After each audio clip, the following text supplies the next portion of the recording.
seseorang yang memiliki betis yang sangat kecil dari Ethiopia, dari Afrika, orang kafir. Lalu dia datang dan dia merobohkan Ka'bah,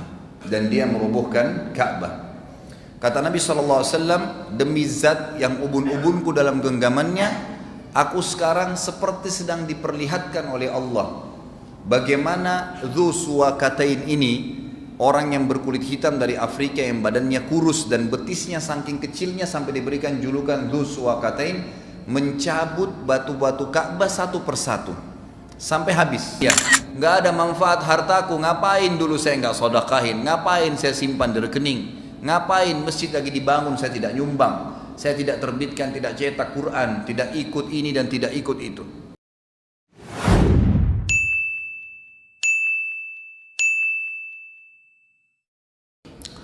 Kata Nabi SAW, la taqumus sa'atu illa ala syirarin nas. Kiamat tidak akan terjadi kecuali pada manusia-manusia yang buruk dan jahat. Di dalam hadis Bukhari yang lain dikatakan, setelah Isa alaihissalam meninggal dunia, manusia mulai kembali lagi berbuat kerusakan. Sudah saya jelaskan, munculnya hewan yang bisa berbicara lalu menstempel, mencap setiap orang yang beriman dan juga orang yang tidak beriman, sehingga ketahuan siapa yang beriman dan tidak beriman. Kemudian sudah kita jelaskan juga terjadinya gempa di 3 wilayah sebagai peringatan bagi manusia yang kembali kepada kekufuran. Sebagian riwayat menyebutkan kembali menyembah berhala. Kemudian terjadi api yang besar keluar dari wilayah Aden, sampai akhirnya terbit matahari dari wilayah barat. Selama belum terbit matahari dari wilayah barat ini, taubat masih diterima. Tetapi subhanallah, kiamat tidak akan dirasakan oleh orang yang beriman. Yang merasakan hanya orang-orang yang buruk dan kufur saja.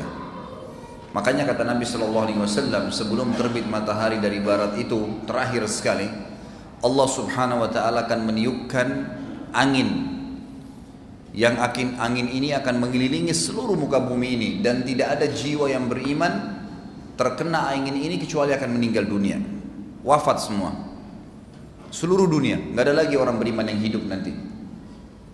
Pada saat itu kata Nabi SAW, Allah jadikan kiamat yang besar, dan yang menyaksikan kiamat tersebut adalah orang-orang yang kufur saja. Orang beriman tidak akan melihat itu.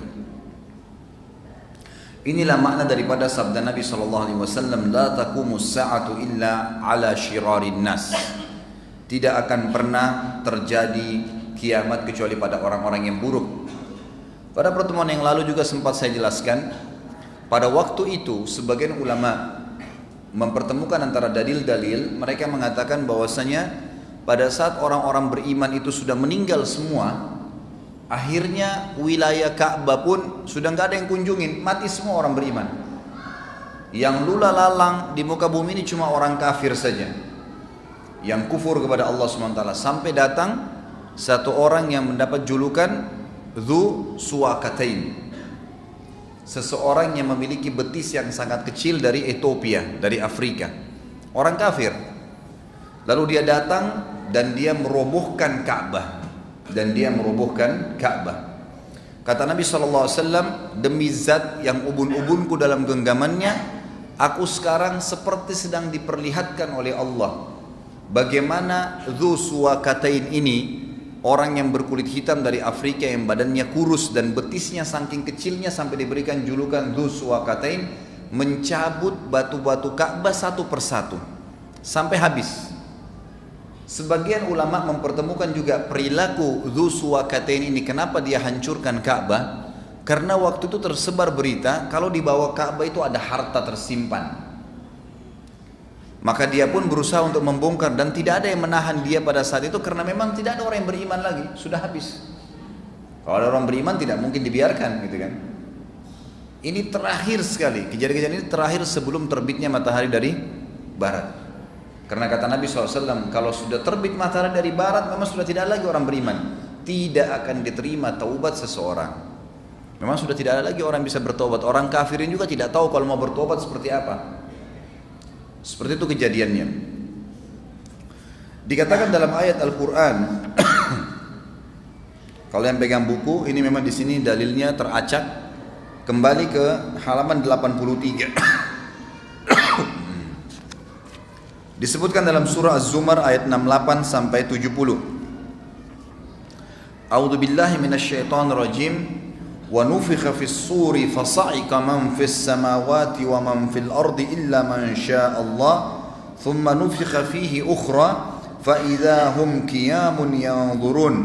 Wa asyraqatil ardu bi nuri rabbiha wa wudiyal kitabu wa ji'a bin nabiyyin wasyuhada'i wa qudiya bainahum bil haqqi wa hum la yudlamun.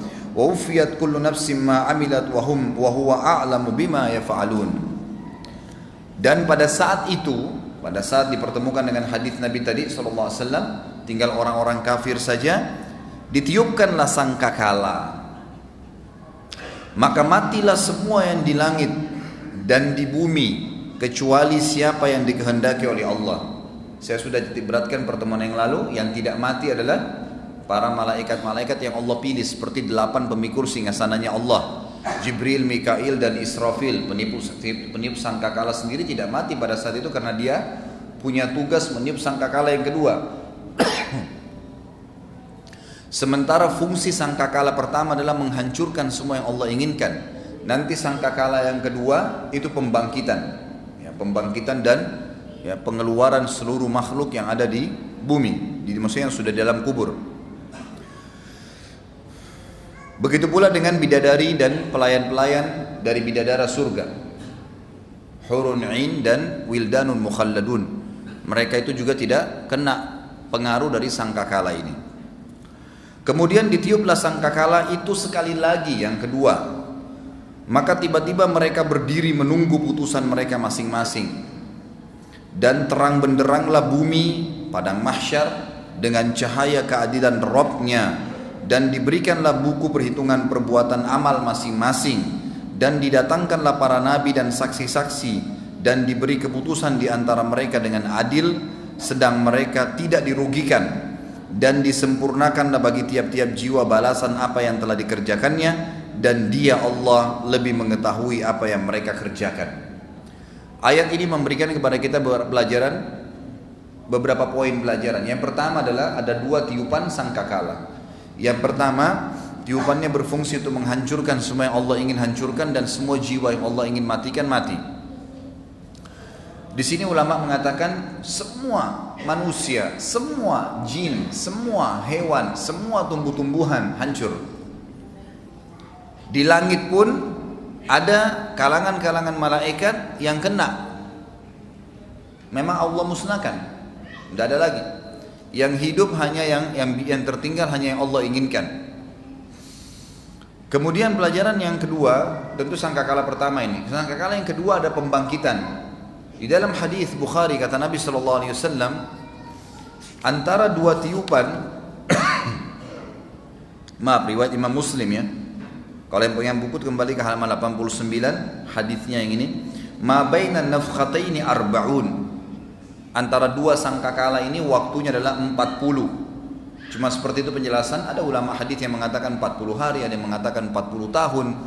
Allahu a'lam, ada yang mengatakan 40 bulan. Intinya dalam hadis ini dikatakan antara 2 sangkakala ini, yang satu penghancuran, yang satu pembangkitan adalah 40. Thumma yunzilullahu minas sama'i ma'an fayambutuna kama yambutul bakal.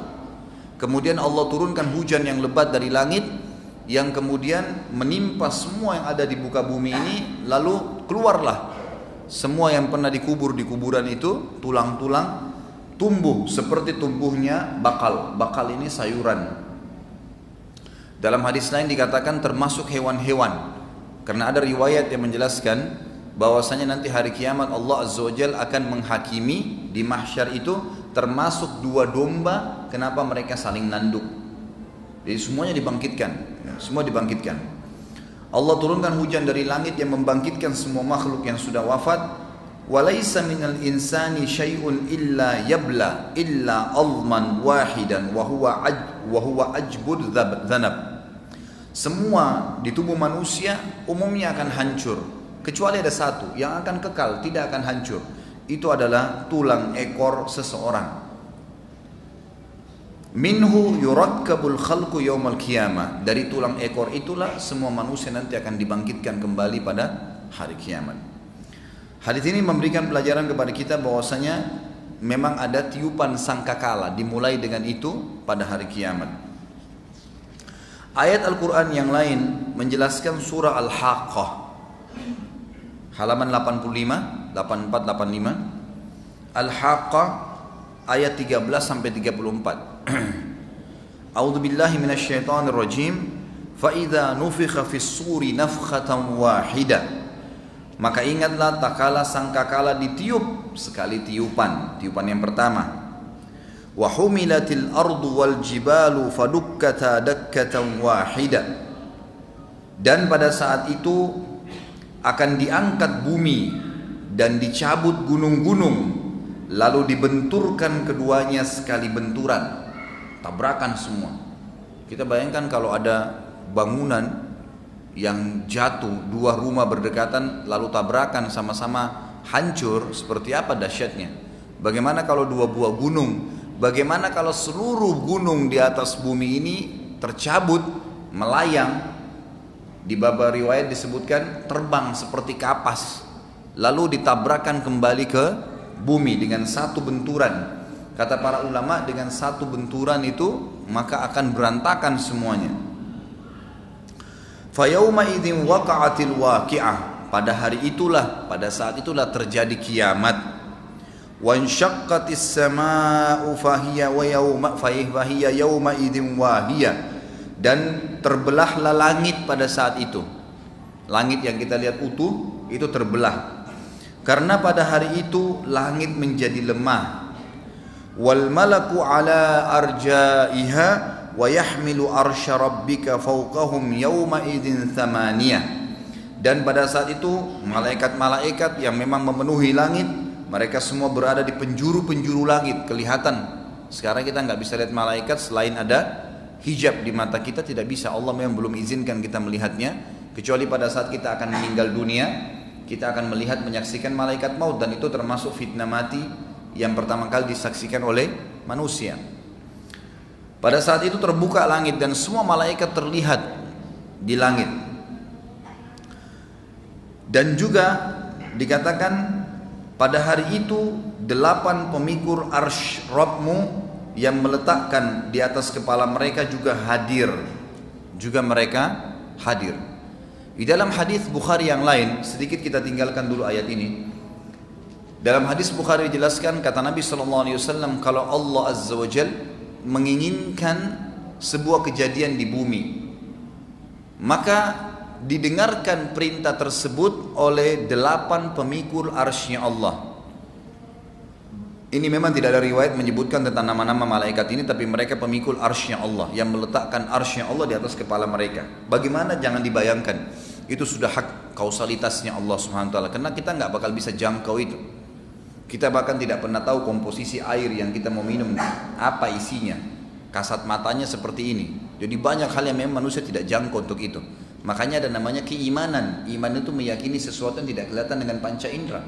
Seperti rasa sakit, rasa senang, rasa sedih, rasa suka, kita bisa rasakan tapi kita nggak bisa lihat. Ya, begitulah kapasitas manusia, tidak semuanya bisa dijangkau. Intinya pada saat itu kata Nabi SAW, kalau Allah memutuskan sebuah keputusan, maka 8 malaikat pemikul arsy-Nya Allah bertasbih. Sehingga tasbih tersebut didengarkan oleh malaikat yang berada di langit ke-7.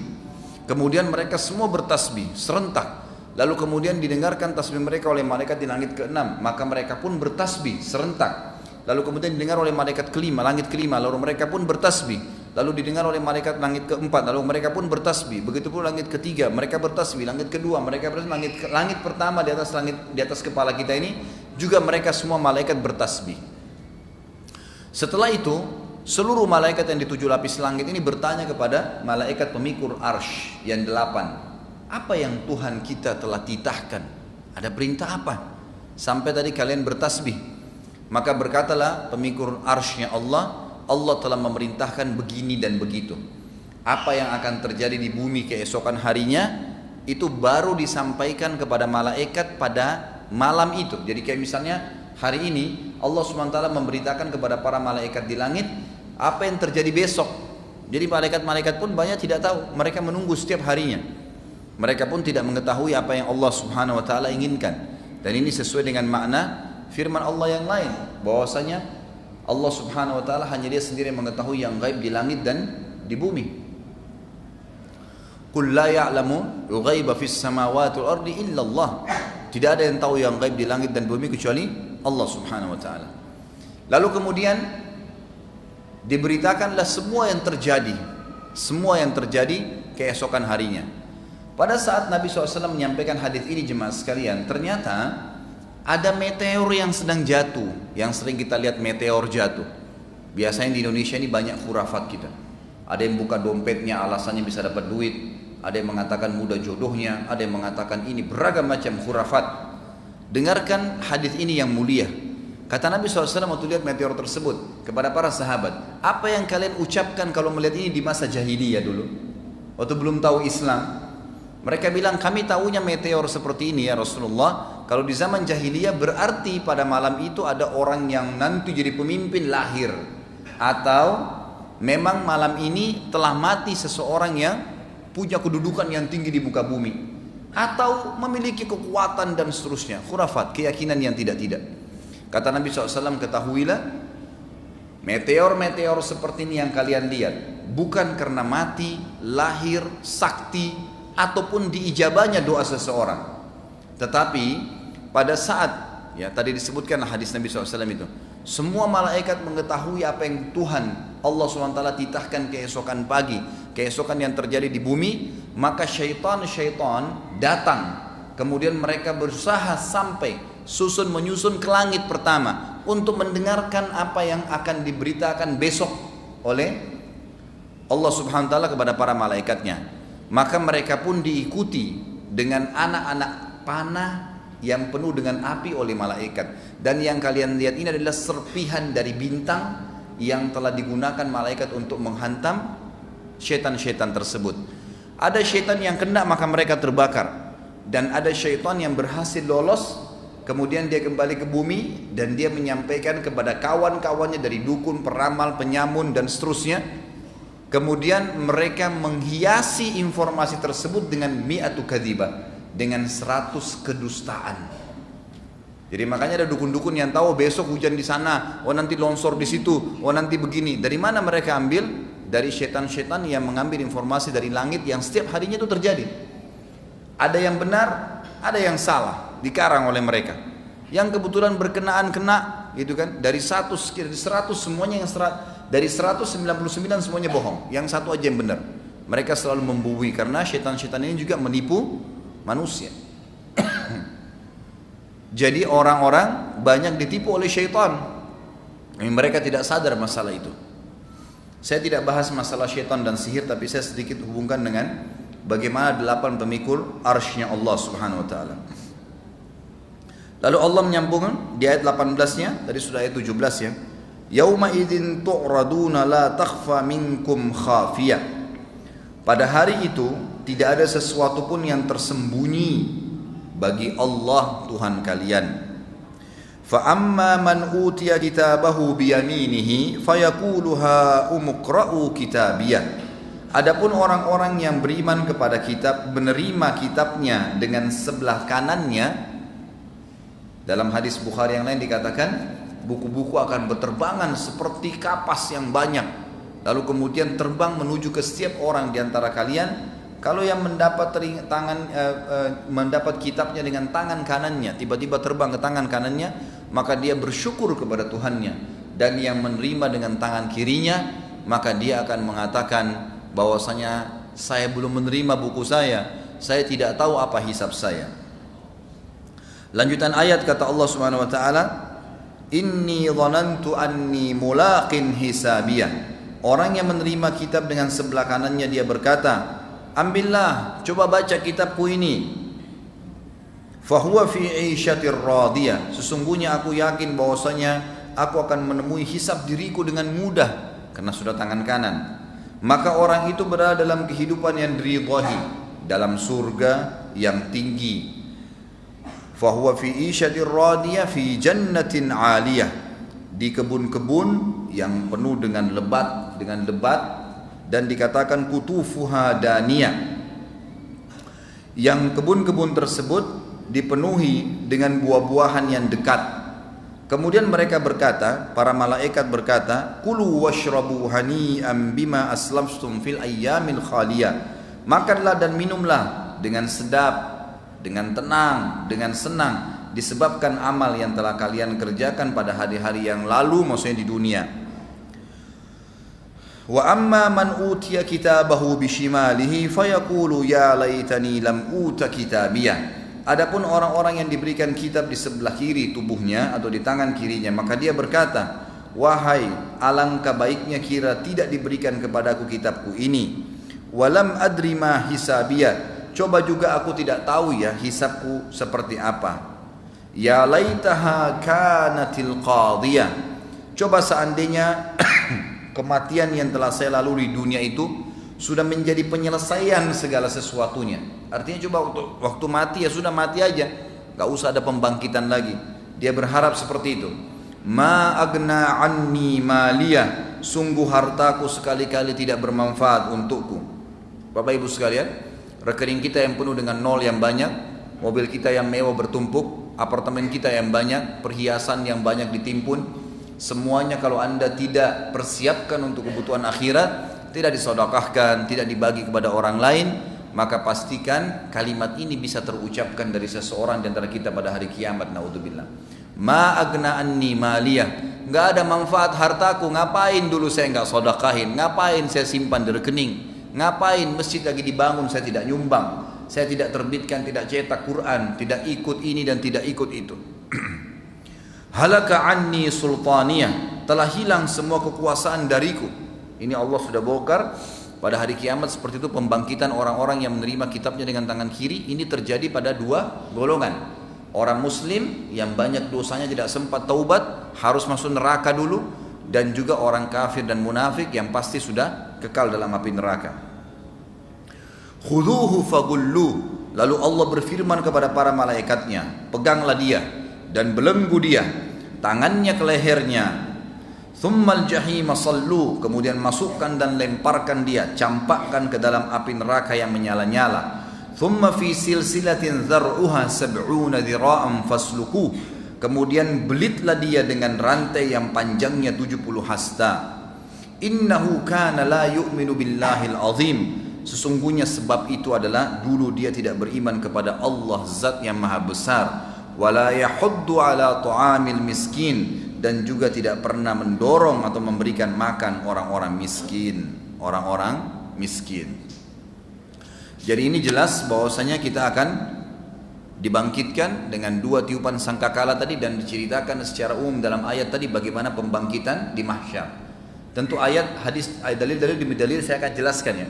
Ini masih ada dua surah yang kita baca secara umum global bagaimana terjadi peniupan sangkakala dan pembangkitan itu sendiri. Kemudian disebutkan dalam surah Maryam ayat 68 dan 72 di halaman 85 dan 86, paling bawah sekali ya kalau yang pegang bukunya. A'udzu billahi minasyaitonir rajim. Fa warabbika lanahsyurannahum wasyayatin thumma lanuhdirannahum haula jahannam jithiya. Demi Rabbmu hai Muhammad, sesungguhnya akan kami bangkitkan mereka bersama syaitan, kemudian akan kami datangkan mereka di sekeliling Jahannam dalam keadaan berlutut. Maksudnya orang-orang kafir, orang yang bermaksiat pasti akan datang bersama syaitan yang dia ikuti, semuanya berlutut. Kata Allah di sini. Kemudian dikatakan, "Tsumma lananzi'anna min kulli syi'atin ayyuhum ashaddu 'alar rahmani 'itiyya." Lalu kemudian kami pasti akan tarik dari tiap-tiap golongan siapa di antara mereka yang sangat durhaka kepada zat yang maha pemurah. Artinya orang yang paling kufur dikedepankan untuk dimasukkan ke neraka. Thumma la nahnu a'lamu billadina hum awla biha sidiyya. Kemudian kami sungguh lebih mengetahui orang-orang yang seharusnya dimasukkan ke dalam neraka. wa in minkum illa wariduha kana ala rabbika hatman maqdiya. Dan tidak ada seorang pun dari kalian melainkan pasti akan melewati neraka itu. Nanti akan saya jelaskan makna ini ya. Hal itu bagi Rabbmu adalah suatu kemestian yang ditetapkan. Thumma nunajjil ladzina taqaw wa nadhara adh-dhalimina fiha jithiya. Lalu kemudian kami selamatkan orang yang bertakwa dan membiarkan orang-orang yang zalim dalam neraka dalam keadaan berlutut dan tersiksa. Disebutkan dalam hadis Bukhari Muslim bahwasanya Allah Subhanahu wa taala nanti akan membentangkan di atas neraka Jahannam sebuah jalan yang dikenal dengan sirat. Tetapi referensi-referensi yang mengatakan lebih tajam dari pedang, lebih tipis dari rambut ini enggak jelas hadisnya. Yang ada dalam hadis Bukhari Muslim adalah sebuah jalanan yang dibentangkan di atas neraka dalam kondisi gelap, gulita dan licin. Di kiri kanan sirat tersebut ada malaikat yang pegang cambuk. Siapa yang beriman dibiarin lewat. Kata Nabi SAW, golongan pertama melewati sirat adalah golongan yang wajah mereka seperti bulan purnama, dan mereka jalan secepat kilat melewati sirat tersebut. Langsung tiba-tiba sudah berada di sebuah tempat namanya Qantara. Qantara ini jemaah sekalian adalah sebuah tempat lapangan luas di depan surga. Semua orang yang sudah lewat sirat, sudah hisab, berdiri di situ dulu, nunggu. Semuanya penghuni surga sudah tumpul di Qantara, baru mereka bisa masuk. Golongan kedua kata Nabi SAW adalah mereka seperti bintang-bintang yang gemerlapan di malam hari, dan mereka seperti menunggangi kuda yang cepat. Golongan ketiga seperti orang yang berlari. Golongan keempat seperti orang yang berjalan cepat. Golongan kelima seperti orang yang berjalan sambil merangkak. Dan selain mereka yang akan masuk neraka akan dicambuk oleh malaikat di kiri kanan sirat yang menjatuhkan mereka ke dalam api neraka. Tapi semua kita pasti akan melewatin neraka itu. Melewatin dalam arti kata di atasnya ya, bukan masuk ke dalamnya. Kata sebagian ulama tafsir yang dimaksud dengan ma minkum illa wariduha dalam ayat tadi ini, tidak ada seorang pun di antara kalian, di ayat 71 surah Maryam, tidak ada seorang pun di antara kalian kecuali pasti melewatinya, artinya supaya mengetahui bagaimana dahsyatnya neraka itu dan bagaimana nikmatnya pada saat mereka selamat. Ini kurang lebih gambaran tentang masalah ayat-ayat Al-Quran berhubungan dengan kejadian hari kiamat itu sendiri. Kita masuk kepada hadis Nabi SAW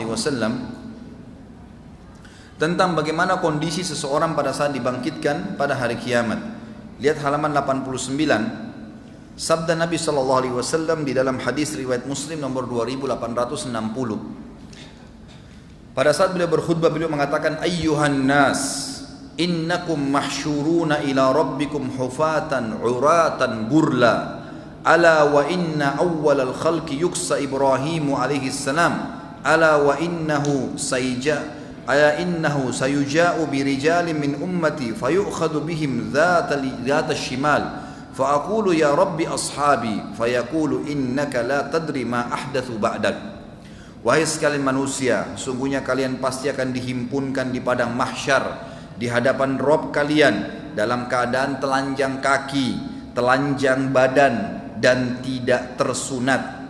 Ketahuilah bahwa sesungguhnya orang pertama yang akan diberikan pakaian adalah Ibrahim alaihissalam, dan ketahuilah bahwa sungguhnya nanti akan didatangkan beberapa orang dari umatku pada hari kiamat, lalu mereka diseret ke kiri, tidak boleh bertemu dengan aku, maksudnya kata Nabi SAW. Maka pada saat itu aku berkata, ya Rabb, mereka adalah sahabat-sahabatku. Lalu Allah Subhanahu wa taala menjawab melalui lisan para malaikat, sesungguhnya kamu tidak tahu apa yang mereka lakukan sepeninggalmu. Kata para ulama hadis yang dimaksud adalah adanya beberapa sahabat yang sempat syahadat pada saat Nabi SAW ya diutus, kemudian pada saat Nabi SAW meninggal maka mereka murtad. Kalau anda pernah mempelajari atau pernah baca sirah nabawiyah pada saat Nabi SAW meninggal, maka seluruh jazirah Arab murtad kecuali 3 kota, Madinah, Mekah dan Taif. 3 kota ini subhanallah yang tetap dalam Islam, yang lainnya semua umumnya murtad, tinggalin agama, padahal tadinya sudah beriman, gitu kan. Lalu kemudian Abu Bakar radhiyallahu anhu mengutus pasukan yang memerangi mereka sampai akhirnya banyak yang kembali ke Islam dan banyak juga yang terbunuh dalam kekafiran. Yang paling terkenal 2 kisah kisah Musailamah Al-Kadzab yang mengaku sebagai nabi juga, dan ada Al-Aswadul Unsi. Dua ini pemimpin suku, di bawah mereka ada 100.000 orang, dan semuanya mengakui keduanya sebagai nabi, murtad dari agama Islam. Tadinya mereka berislam, masuk Islam, gitu kan? Tadinya mereka masuk Islam.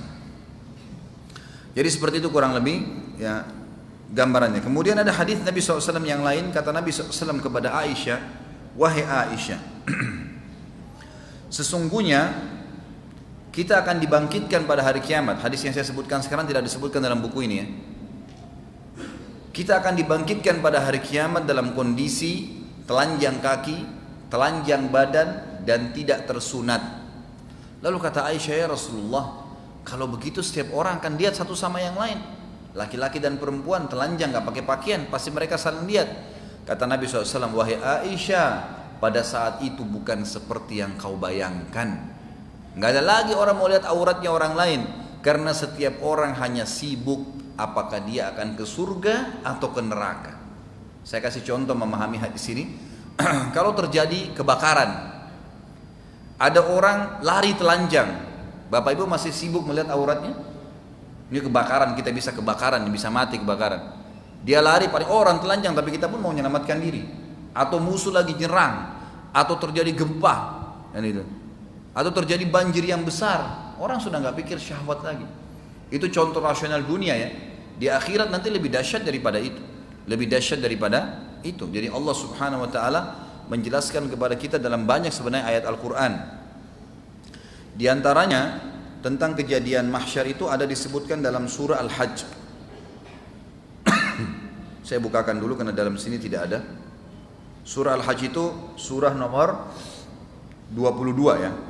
Allah Subhanahu Wa Taala berfirman dalam surah Hajj ayat 1 pertama saya bacain. A'udzubillahi minasyaitonirrajim. Ya ayyuhan nasu taqu rabbakum inna zalzalatas saati syai'un azim. Hai manusia, takutlah kalian, tunduklah kalian kepada Tuhan kalian Allah yang tidak ada Tuhan selain Dia. Sesungguhnya goncangan hari kiamat itu kejadiannya sangat besar untuk kalian. Kalian tidak mampu menampung itu. Allah sudah ingatkan. Ayat pertama surah Hajj. Ayat kedua Allah ceritakan lebih jauh. Yauma tarawunaha tazhalu kullu murdi'atin amma arda'at wa tada'u kullu dhati hamlin hamlaha wa taran nasa sukara wa ma hum bisukara walakinna 'adzaballahi syadid. Ingatlah pada hari ketika kamu melihat kegoncangan itu.